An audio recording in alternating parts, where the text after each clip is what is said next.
D'abord, parle-nous d'Oli Yves Roland, le petit garçon qui est né un 4 janvier à Soubry. Tout Soubry connaît. Oli Yves Roland. Turbulent. Bagarreur. Un peu de problème avec l'autorité. Problème avec le manque de respect. Tout le temps dans les bagarres. À Soubry, Quartier Kennedy. Je pense que si les internautes sont connectés, ils le diront pour ceux qui regardent.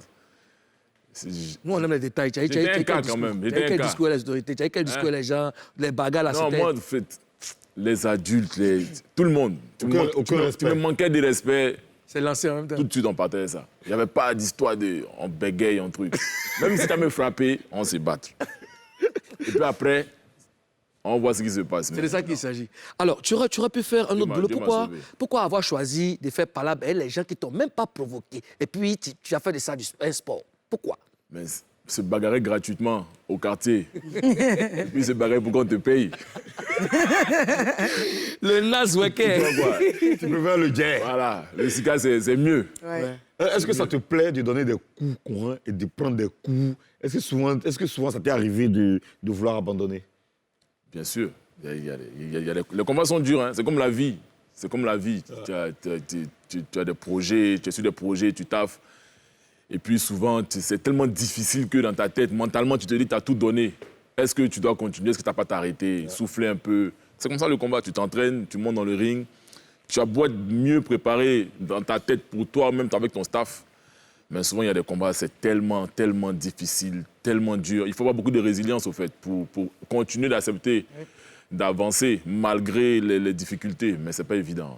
Avant la question de Madame la gouverneure, dans quel état d'esprit tu t'entraînes? Comment est-ce que tu prépares tes combats?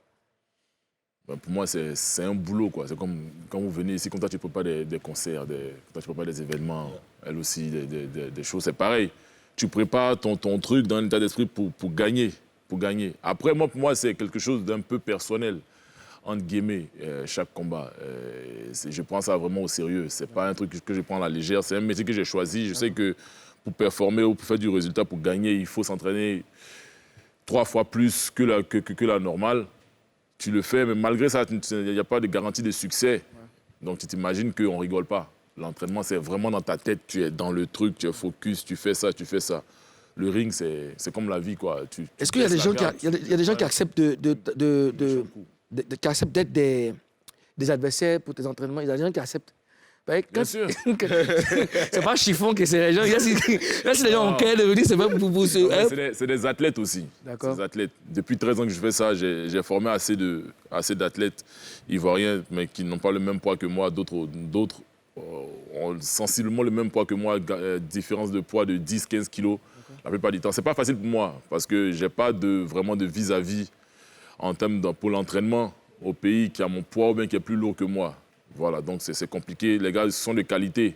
Après, nous, on s'entraîne et on a l'habitude de prendre des coups, que ce soit les gars de 65 kilos, 70, 75 kilos, apprendre à encaisser, apprendre à donner.